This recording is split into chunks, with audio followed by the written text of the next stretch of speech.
ഇടവപ്പാതിയിലെ പെരുവെള്ളത്തിൽ പുഴ ഇരുകര മുട്ടിയൊഴുകുമ്പോൾ പോലും പരിഭ്രമമില്ലാതെ തോണി കുത്തിയിരുന്ന തുഴക്കാർ ഭാരതപ്പുഴയിൽ ഉടനീളമുണ്ടായിരുന്നു. കടവുകൾ പോലും കടത്തുകാരുടെ പേരിലറിയപ്പെട്ടിരുന്ന ആ കാലം പാലങ്ങൾ വ്യാപകമായതോടെ മറവിയിലായി. മണലെടുത്ത് പുഴ കാടായിത്തീർന്നതും തോണിക്കാർക്ക് പ്രതിബന്ധമായി മാറി.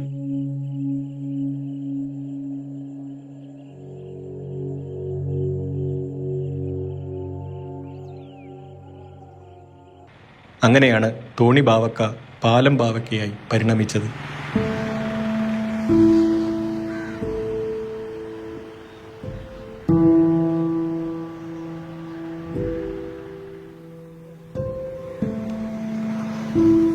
തൃത്താലയെ പുഴയ്ക്കപ്പുറമുള്ള പരുതൂർ പഞ്ചായത്തിലെ പള്ളിപ്പുറവുമായി ബന്ധിപ്പിക്കുന്ന കടവിൽ പതിറ്റാണ്ടുകളോളം തോണി തുഴഞ്ഞിരുന്ന ബാവക്ക അവിടെ പാലം വന്നതോടെ പാലത്തിലെ ഷട്ടറിന്റെ പണിയിലേക്ക് തിരിഞ്ഞു.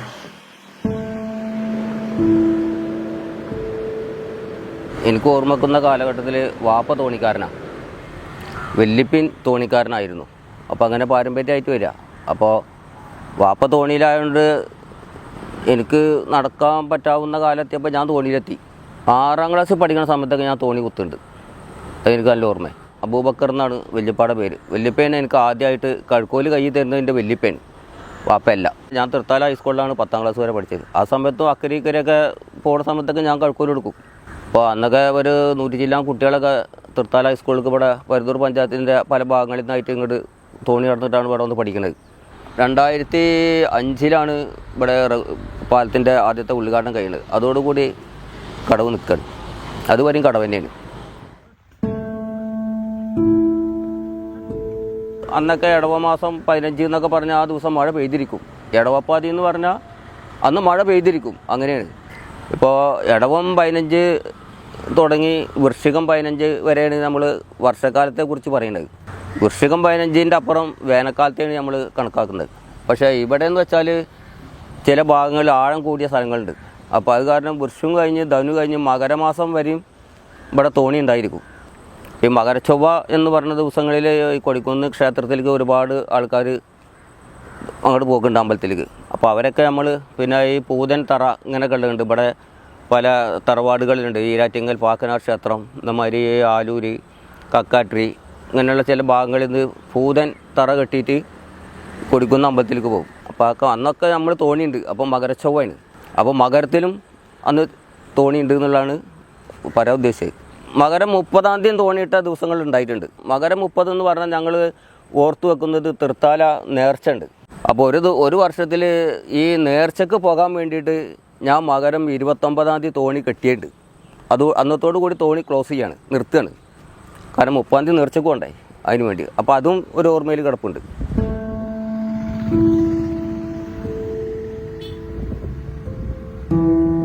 പട്ടാമ്പിന്ന് ഇങ്ങോട്ട് വിട്ടാൽ തൃത്താല. എനിക്ക് ഓർമ്മ വെക്കുന്ന സമയത്ത് VK കടവ്, പിന്നെ കരിമനക്കടവ് എന്നൊക്കെ പണ്ട് അവിടെയൊക്കെ ഉണ്ട്. പിന്നെ അതൊക്കെ നിന്നിക്കണ്. പിന്നെ തൃത്താല, വെള്ളിയങ്കല്ല്, പിന്നെ ഇവിടെ മഞ്ഞപ്ര എന്നൊക്കെ പറയും. ആര്യമ്പാടം കടവ് അല്ലെങ്കിൽ മഞ്ഞപ്ര കടവ് എന്ന് പറയും. കൂട്ടക്കടവ്, പിന്നെ പറമ്പത്തെ കടവ്, പേർശ്ശനൂർ കടവ്, ഉമ്മത്തൂർ കടവ്, പിന്നെ കുറ്റിപ്പുറത്തിൻ്റെ താഴെയാണ്. അങ്ങനെ ചെമ്പിക്കൽ, അങ്ങനെ തിരുനവായ, അങ്ങനെ പോകുന്നുണ്ട്. ചമ്പ്രവട്ടം എന്നൊക്കെ പറഞ്ഞിട്ട് ഇങ്ങനെ പോകും. പള്ളിക്കടവ് എന്നൊക്കെ പറഞ്ഞിട്ട് ഇങ്ങനെ പോകുന്നുണ്ട്. ഇപ്പോൾ എന്ന് പറഞ്ഞിട്ടുണ്ടെങ്കിൽ ഈ പറമ്പത്തെ കടവ് വെച്ചാൽ പിന്നെ കുറ്റിപ്പുറത്തിൻ്റെ ഇടയിൽ ഒരു കടവുമില്ല. ഈ വെള്ളിയങ്കല്ല് കടവ് ഞങ്ങളുടെയാണ്. ഇതിൻ്റെ താഴെ മഞ്ഞപ്ര കടവ് എന്ന് പറഞ്ഞിട്ടൊരു കടവുണ്ട്. അതും ഞങ്ങൾ തന്നെ നടത്തുന്നത്. എന്താ എളാപ്പേ ആരെങ്കിലുമൊക്കെ ആയിരിക്കും അവിടെ.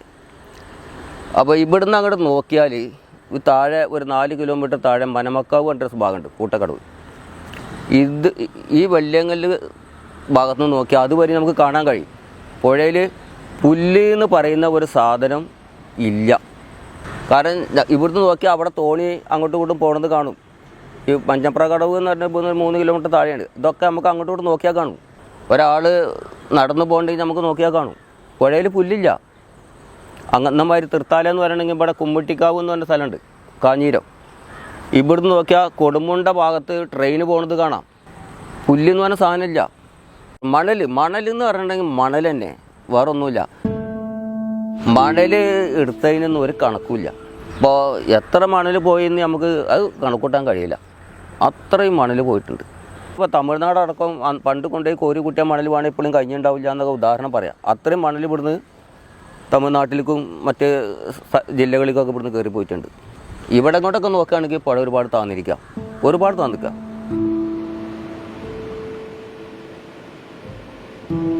പുഴ കൊണ്ട് തന്നെ ജീവിതം. ഇനിയിപ്പോൾ വേനൽക്കാലമാണ് തോണില്ല എന്ന് വെച്ചിട്ട് വേറെ ജോലിക്ക് പോകില്ല.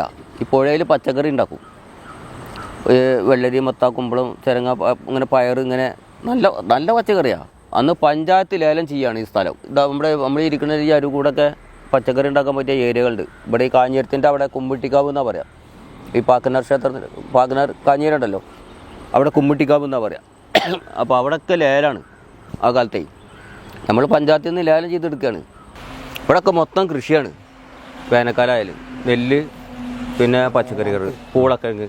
പണ്ട് തിലാന്ന് പറഞ്ഞിട്ടൊരു സംഭവമുണ്ട്. തിലാന് ഈ മുള വെച്ചിട്ടുണ്ടാക്കുന്നതാണ് തിലാന്. തേക്കൊട്ടാന്നൊക്കെ പറഞ്ഞിട്ട്. അങ്ങനെ തിലാന്, ഏത്തക്കാല്, വെസ, ഞാല്, തൊളു എന്നൊക്കെ പറയുക ഉണ്ടാക്കണമെങ്കിൽ അതിൻ്റെ ഓരോ സാധനത്തിൻ്റെ പേരാണ്. തേക്കൊട്ട ഇതൊക്കെ പാടെ കൂട്ടി ഉണ്ടാക്കുന്നതാണ് തിലാന്. എന്നിട്ട് നമ്മളിങ്ങനെ തേവാണ്. തേവിയിട്ട് കാലുകൊണ്ട് ഇങ്ങനെ ചവിട്ടി ചെരിക്കും ഈ കൊട്ടനെ. അതിനാണ് തിലാന്ന് പറയുന്നത്. ഇപ്പോൾ എവിടെയും കാണില്ല. അതാണ് അത് വെച്ചിട്ട് നമ്മൾ നടക്കും. ഇപ്പം ചെയ്യാൻ മാർഗമില്ലാതെ ഈ നാൽക്കാലികളും ഈ പന്നിയും ഇവരല്ലേ.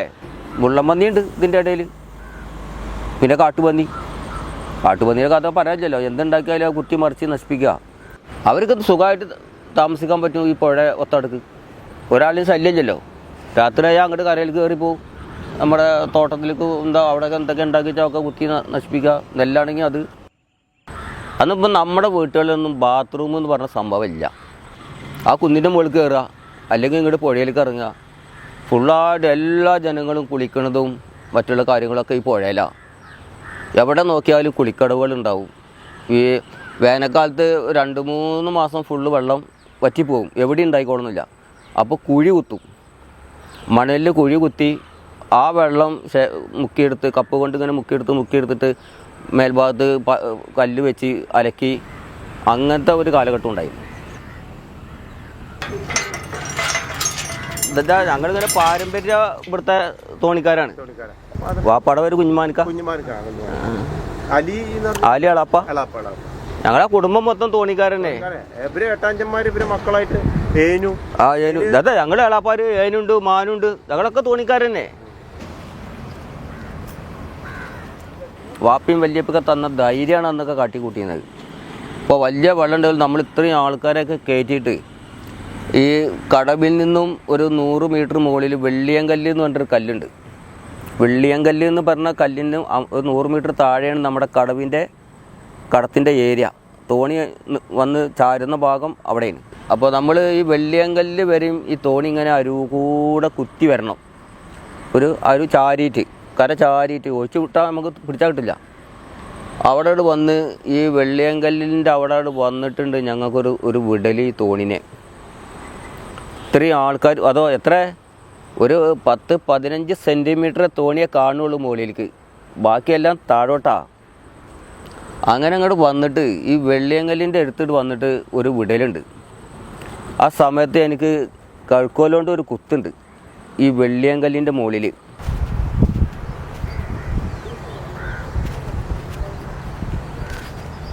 കണ്ടോ ഈ വര കണ്ടില്ലേ? ഈ വര ഇങ്ങനെ അതുവരും പോകുന്നുണ്ട്, അതിൻ്റെ അവസാനം വരും പോകുന്നുണ്ട്. കണ്ടോ ഒരു പട്ട് വിരിച്ചമാതിരി. ഇതാണ് ഒറിജിനൽ വെള്ളിയങ്കല്ല്. ഈ അതിൻ്റെ ആദ്യം തൊട്ടിട്ട് ഈ അവസാനം വരെയും ഈ പട്ട് വിരിച്ച ഈ അടയാളം ഇങ്ങനെ കിടക്കുന്നുണ്ടോ? ഇതിന് ആ കാടിനകത്താണ് അതിൻ്റെ അറ്റം കിടക്കുന്നത്. പക്ഷെ അതുവരെയും ഈ വര ഉണ്ട്. ഒരു കൊമ്പനെ കൊണ്ടും ഇവിടുന്ന് മുകളിലോട്ട് തോണി കയറ്റാൻ സാധിക്കില്ല. അത് ഞങ്ങൾ വെല്ലുവിളിച്ചിട്ടുണ്ട് പലവരായിട്ടും. ഇത് പുഴക്കടെ എത്തിക്കഴിഞ്ഞാൽ പിന്നെ തോണി ഒരൊറ്റ തിരിക്കലാ. വെള്ളം. ആ സമയത്ത് ആ തിരിക്കലിനെ ഇങ്ങോട്ട് നിർത്തണമെങ്കിൽ ഇവിടെ ഒരു കുത്തുണ്ട് കഴുക്കോലിന്. ആ കുത്ത് പേക്കില്ല. അത് പേച്ചാൽ ഞാനുമില്ല, തോണിയില്ല, ഇതിലാരുമില്ല, കംപ്ലീറ്റ് വെള്ളത്തിലാണ്. അത് വെള്ളിയങ്കല്ല് എന്നുള്ളതിൻ്റെ സത്യമാണ്. കരച്ചിൽ വരും കേട്ടോ. അത് വെള്ളിയങ്കല്ലിനെ കുറിച്ച് പറയും.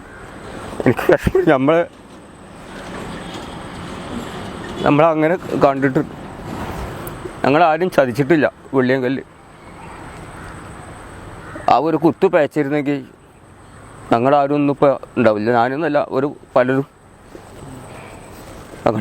ഞങ്ങളെപ്പോഴും പറയും വെള്ളിയാങ്കല്ല് വാപ്പായിട്ടും വല്യാപ്പായിട്ടും ഇന്നും പുഴയുടെ പേരിൽ തന്നെ ഞാൻ ഭക്ഷണം കഴിക്കണത്. പാലത്തിൻ്റെ ഷട്ടർ ഓപ്പറേറ്ററാണ്. അതും പുഴ തന്നെയാണ്. അപ്പോൾ ജനിച്ച നാൾ മുതൽ ഇന്ന് വരെ പുഴയുടെ ചോറാണ് കഴിച്ചുകൊണ്ടിരിക്കുന്നത്. ഇന്നിപ്പോൾ നമ്മളിപ്പോൾ നമ്മുടെ മക്കളോടോ അല്ലെങ്കിൽ വല്ലതോടോ പറയുമ്പോൾ അവർ പറയും ഇതെന്തോ തള്ളാണ്, അല്ലെങ്കിൽ വിടുകയാണെന്നൊക്കെ പറയും. അതൊന്നും പക്ഷേ പഴയ പുഴ തന്നെയാണ് പുഴ കേട്ടോ. ഇന്നിപ്പോൾ ഇങ്ങോട്ട് നോക്കിയിട്ട് ഇത് പുഴ എന്ന് പറയാൻ പറ്റുമോ?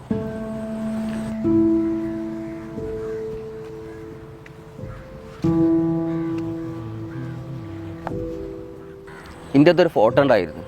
ഞാൻ ഇവിടെ ഒരു സ്റ്റുഡിയോയിൽ അതൊന്ന് ലാമിനേഷൻ ചെയ്യാൻ വേണ്ടി കൊടുത്ത് പഴയമാതിരി ഒന്ന് കാണാൻ വേണ്ടിയിട്ട്. ആ ആൾ പിന്നെ എനിക്കത് തന്നില്ല. അത് പോയി എന്ന് പറഞ്ഞ് അത് മറ്റുള്ളവരെ കാണിക്കേണ്ടായിരുന്നു. ഇതായിരുന്നു നമ്മുടെ പുഴ എന്നുള്ളത് കാണിക്കാൻ വേണ്ടിയിട്ട് നഷ്ടപ്പെട്ടു. ഇനിയിപ്പോൾ അതിനെക്കുറിച്ച് പറഞ്ഞിട്ട് കാര്യം എന്തായാലും ഇനിയിപ്പോൾ ആ പുഴ നമുക്ക് മനസ്സിൽ കാണാനേ കഴിയുള്ളൂ. ഒരിക്കലും ഇനി അതുമാതിരി കാണാൻ കഴിയില്ല. തോണിയില്ലെങ്കിലും ഇന്നും പുഴ കടന്നു പോകുന്നവരുടെ യാത്രകൾക്ക് സാക്ഷിയായി ബാവക്ക എപ്പോഴും വെള്ളിയാങ്കല്ല് പാലത്തിലുണ്ടാകും.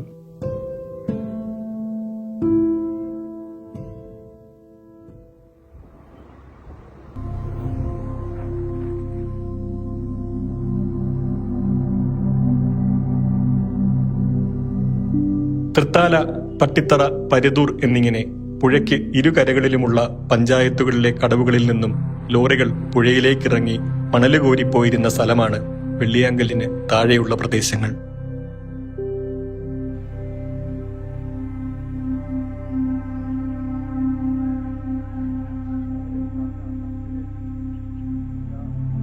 ഇവിടെ പുഴയുടെ മാറ്റങ്ങൾ വേദനയോടെ കാണേണ്ടി വന്ന കാലം ഓർമ്മിക്കുകയാണ് പള്ളിപ്പുറത്തെ രാജഗോപാൽ. ഭാരതപ്പുഴ സംരക്ഷണ സമിതിയുടെ ഭാഗമായി പുഴയെ വീണ്ടെടുക്കാനുള്ള ശ്രമങ്ങളിൽ പല കാലങ്ങളിലും പങ്കാളിയായിരുന്നു അദ്ദേഹം. തൂതപ്പുഴയിലാണ് എൻ്റെ ഓർമ്മകൾ. പുഴയുടെ വളവും തിരിവും തീരെ പച്ചകളും തെളിഞ്ഞ ഒഴുക്കും നല്ല തെളിഞ്ഞ മണൽത്തിട്ടും വലിയ വലിയ പ്രഭു വീടുകൾ അന്ന് വളരെ കുറവാണ്. അവരൊഴിച്ച് ബാക്കി എല്ലാ മനുഷ്യരും 98% ആളുകളും പുഴയിലാണ് കുളിച്ചിരുന്നത്. പിന്നെ എത്ര കന്നുകളെയാണ് അന്ന് പുഴയിൽ കഴുകിയിരുന്നതെന്നറിയോ? വീടാന്തരം കന്നും കൃഷിയുള്ളൊരു കാലം നമുക്ക് ഉണ്ടായിരുന്നല്ലോ, ഒരു 10-40 കൊല്ലം മുമ്പ് വരെ. അതിലിടയ്ക്ക് ചിലപ്പോൾ മേൽക്കരയിൽ നിന്ന് ചില പാണ്ടികളൊക്കെ വരും. അതായത് ഈ മുളയൊക്കെ വെട്ടി കയറുകൊണ്ട് പരസ്പരം വരിഞ്ഞ് വലിയ ചങ്ങാടം പോലെ ഇങ്ങനെ മുളകൾ, അതായത് മേൽക്കരയിൽ മണ്ണാർക്കാട് ഭാഗത്ത് നിലമ്പൂർ ഭാഗത്തു നിന്നൊക്കെ വെട്ടി ഇറക്കിയിട്ട് പാകപ്പെടുത്തിയ മുളകൾ താഴെ ഭാഗത്തേക്ക് പൊന്നാനി ഭാഗത്തേക്ക് കൊണ്ടുപോകുന്നതായിരിക്കും. അപ്പോൾ അത് ഈ വെള്ളത്തിലൂടെ ഒഴുക്കി കൊണ്ടുപോകാൻ പാകത്തിലായിരുന്നു അന്ന് പുഴ. ഒരു തടസ്സവും ഉണ്ടായിരുന്നില്ല. 1981 തൂതപ്പുഴ തീരത്ത് നിന്ന് ഭാരതപ്പുഴയുടെ തീരത്തേക്ക് ജീവിതം പറിച്ചു നട്ടത്. പിന്നീട് 18 വയസ്സ് മുതൽക്ക്. അന്ന് വെള്ളിയാങ്കല്ല് റെഗുലേറ്ററോ പാലോ ഒന്നുമില്ല. പുഴയിലെ നിരന്ന മണൽത്തിട്ട്. പുഴ സമനിരപ്പാണ്. കാരണം ഓരോ മഴക്കാലം കഴിയുമ്പോഴും ആ മണൽ വന്ന് ആ പുഴയുടെ ഉയർച്ച താഴ്ചകൾ നികന്ന് തെളിഞ്ഞൊഴുകുന്ന തരത്തിലേക്കാവും. അത് ശരാശരി 1 കിലോമീറ്റർ ഇടവിട്ടിട്ട് തോണിക്കടവുകളുണ്ടായിരുന്നു. അപ്പോൾ ഈ പരുതൂർ പഞ്ചായത്തിൽ തന്നെ 5-6 തോണിക്കടവുകളുണ്ട്. ഞങ്ങളുടെ പഞ്ചായത്തിൽ നിന്ന് റോഡ് മാർഗം ആകെയുള്ള ഒരു വഴി പട്ടാമ്പിക്കാണ്. പിന്നെ ബാക്കി 3 ഭാഗവും പുഴയാണ്. തെക്ക് പടിഞ്ഞാറ് ഭാരതപ്പുഴ, വടക്ക് പടിഞ്ഞാറ് തൂതപ്പുഴ. അപ്പോൾ ഈ 2 പുഴ വഴിയും ആളുകൾ കൂടല്ലൂർക്ക്, ഇരുമ്പിളിയത്തേക്ക്, വലിയ കുന്നത്തേക്ക്, തൃത്താലയ്ക്ക്, പട്ടിത്തറയ്ക്ക് ഒക്കെ പോയിരുന്നത് അങ്ങനെയാണ്.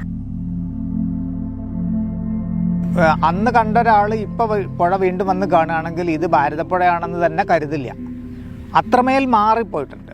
2 കരകൾക്കിടയിൽ പൊന്തക്കാടുകൾ നിറഞ്ഞൊരു പ്രദേശം എന്നേ നമുക്ക് ഇപ്പോൾ ഇതിനെ വിളിക്കാവുള്ളൂ. ഇപ്പോൾ ഒരു കരയിൽ ഇറങ്ങി കഴിഞ്ഞാൽ നമ്മൾ വെള്ളം ഒഴുകുന്നിടത്തേക്ക് ഇറങ്ങി വരണം. വെള്ളിയാങ്കല്ല് ഭാഗത്ത് ആ കരയിൽ നിന്ന് ഇങ്ങനെ ഈ പൊന്തക്കാടുകളിലൂടെ ഇറങ്ങി ഇപ്പോൾ നീരൊഴുക്കുള്ള പ്രദേശത്തേക്ക് എത്തുമ്പോഴേക്ക് അതിൻ്റെ ശരിയായിട്ടുള്ള ഒരു ആ ചെരിവ് എടുക്കുകയാണെങ്കിൽ 6-7 മീറ്റർ കാണുമായിരിക്കും. മുമ്പാണെങ്കിൽ 1 മീറ്റർ പോലും ഉണ്ടാവും സംശയമാണ്. ഈ കുടിവെള്ളക്കിണർ വരുന്ന കാലത്ത് അതിൻ്റെ മേൽമൂടി, കിണറിൻ്റെ മേൽമൂടി, കോൺക്രീറ്റ് മേൽമൂടി മണൽ നിരപ്പിനൊപ്പമായിരുന്നു. അപ്പോൾ അത് ഒരു മിനിമം ഒരു 3-4 മീറ്റർ ഉയർന്ന് നിൽക്കുന്നുണ്ട് മണൽ തിട്ടുന്നത്.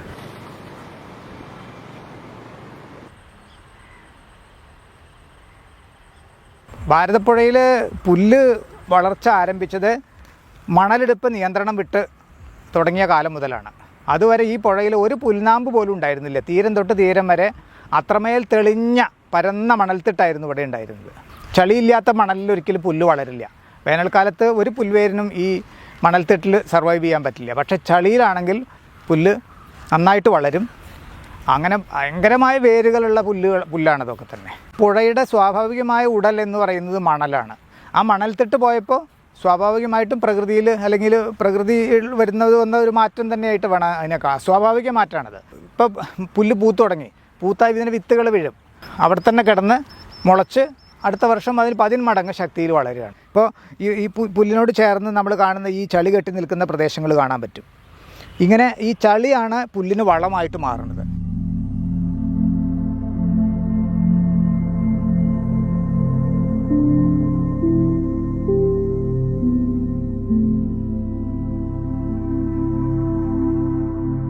പറയിപെറ്റ പന്തിരുകുലം എന്ന മിത്തിന്റെ നിഗൂഢതകളെ ഉള്ളിൽ പേറുന്ന നിളാതീരം കൂടിയാണ് തൃത്താല. പന്തിരുകുലത്തിലെ കഥാപാത്രങ്ങളെല്ലാം തീർത്ത പല അടയാളങ്ങൾ പുഴത്തീരത്ത് ഇന്നും കാണാം.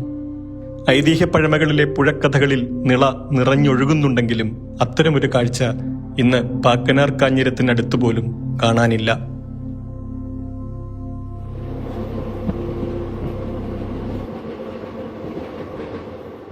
കൂടല്ലൂരിലെ കൂട്ടക്കടവിൽ വെച്ചാണ് സൈലന്റ് വാലി മലനിരകളിൽ നിന്നെത്തുന്ന തൂതപ്പുഴ ഭാരതപ്പുഴയിൽ ലയിച്ചു ചേരുന്നത്.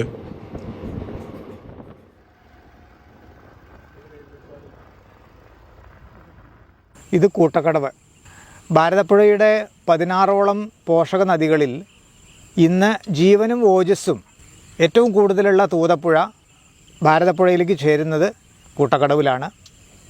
സൈലന്റ് വാലിയിൽ നിന്ന് ഉത്ഭവിച്ച് ഒട്ടേറെ ദൂരം ഒഴുകി ഭാരതപ്പുഴയിൽ ഈ ചേരുന്ന ഈ ഊര് കൂടല്ലൂര് എന്നുള്ള പേര് വന്നത് അങ്ങനെയാണ്.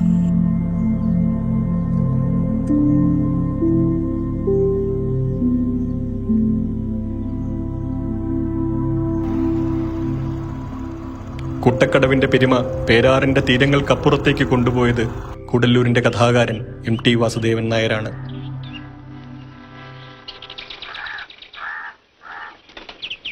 MTയുടെ പ്രമുഖ ചലച്ചിത്രം കടവ് ഇവിടെയാണ് ചിത്രീകരിച്ചത്. SK പൊറ്റക്കാടിന്റെ കടത്തുതോണി എന്ന ചെറുകഥയെ MT സിനിമയാക്കി മാറ്റിയപ്പോൾ അത് ഭാരതപ്പുഴയുടെ കഥ കൂടിയായി മാറി.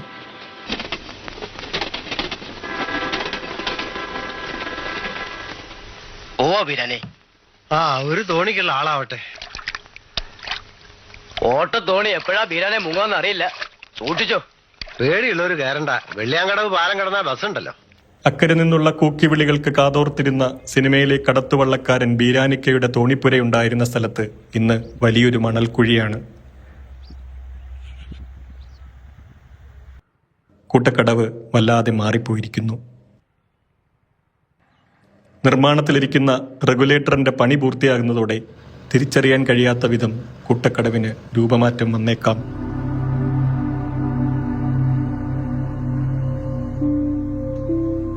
പുഴ നിറയുമ്പോൾ പുഴയ്ക്ക് പടിഞ്ഞാറേ കരയിലെ കൂടല്ലൂർ നിരത്തിലൂടെ സ്ത്രീകൾ പണിമാറ്റി അങ്ങാടിയിലൊക്കെ കയറി സാധനങ്ങളൊക്കെ വാങ്ങി പോകുമ്പോൾ അവരുടെ നാട്ടുവർത്തമാനം ഈ നിറപ്പുഴയുടെ മീതെ അക്കരയിൽ പള്ളിപ്പുറത്തെ കരയിൽ അവിടെ നിന്നാൽ കേൾക്കാൻ പറ്റുമായിരുന്നു. ഞാൻ അങ്ങനെ കേട്ടിട്ടുണ്ട്. ഇരു കരകളെയും ബന്ധിപ്പിച്ചിരുന്ന നീരൊഴുക്കായിരുന്നു ഭാരതപ്പുഴ. സംസ്കാരത്തിൻ്റെ ഒഴുക്കായിരുന്നു അത്. മനുഷ്യ ജീവിതത്തിൻ്റെ ഒഴുക്കായിരുന്നു. എല്ലാ ഒഴുക്കുകളും നിലച്ച് നമ്മുടെ ജീവിതം മറ്റെന്തൊക്കെയായി മാറിയപ്പോൾ പുഴ ഇങ്ങനെ കാട് കെട്ടിക്കൊണ്ടായി.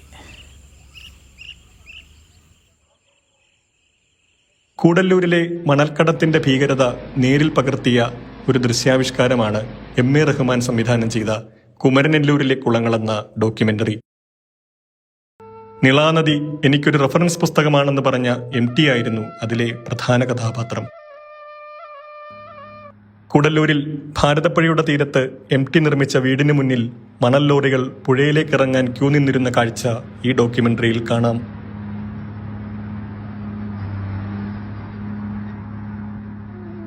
തമിഴ്നാട്ടിൽ നിന്നും വരുന്ന ലോറികളുടെ നീണ്ട നിര എൻ്റെ പടിക്കൽ ഇപ്പോൾ കാത്തുകിടക്കുന്നു.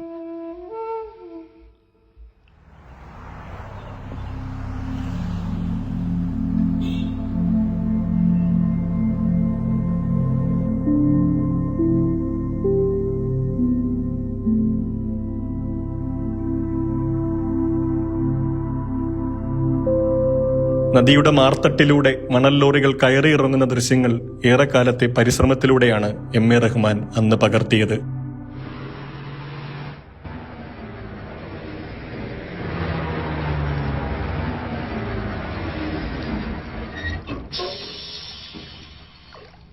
ഭാരതപ്പുഴയിൽ ഇന്നും സജീവമായി തുടരുന്ന തോണിക്കടത്താണ് ആനക്കര പഞ്ചായത്തിലെ ജാറംകടവ്. തോണി കടന്ന് പുഴയ്ക്കപ്പുറം മലപ്പുറം ജില്ലയിലെ മങ്കേരിയിലേക്ക് ബസ് പിടിക്കാൻ പോകുന്നവർ ഇപ്പോഴും കുറവല്ല.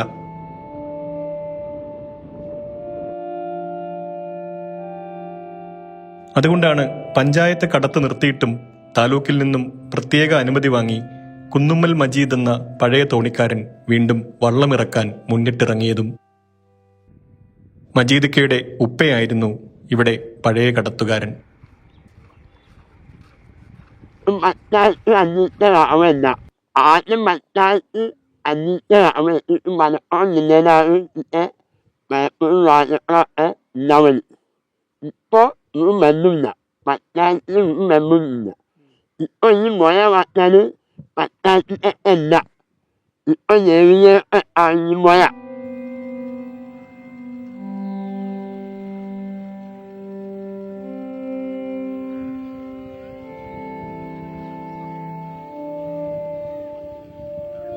തോണിയിൽ ആള് കുറയുന്ന സമയത്ത് സഹായിയായ ദാസനൊപ്പം പുഴയിൽ നിന്നും കക്കവാരിയും മീൻ പിടിച്ചും പുഴവെള്ളത്തിൽ തന്നെ ഉണ്ടാകും മജീദ്ക്ക.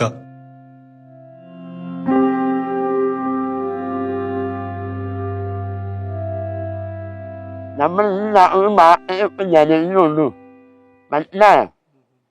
ഈ ഒരു മാസം ജനം എല്ലാവരും പോവാനുള്ള പരിപാടിയ. ആൾക്കാരും മനോരും മനേ പോകാനോ. ഇപ്പൊ ഞാൻ ചെയ്യുമ്പോ ഞാനൊരു മാസത്തിനൊന്നും പറ്റില്ല, മനോരും മന അഭിപ്രായം. പിന്നെ ഈ മാസം പൊക്കം അതേ മനുഷ്യ മുന്നേക്ക് ഈ മുന്നൊക്കെ ഞാൻ വെച്ച് വെളിവാക്കി മൂന്ന് വള്ളം പോയി വള്ളമില്ല. ഈ വള്ളം ഇല്ലാകുമ്പോൾ ഈ മൂന്നിനും മുന്നിൽ മൂല അതൊക്കെ ഞാൻ വെച്ച് വെളിവാക്കി ഈ മോനത്തിനായ ആക്കി. ഒരാളാൾക്ക് നോക്കിയാൽ വള്ളം ഒരാളിലേക്ക് നോക്കുമ്പോൾ മോട്ടം വരും.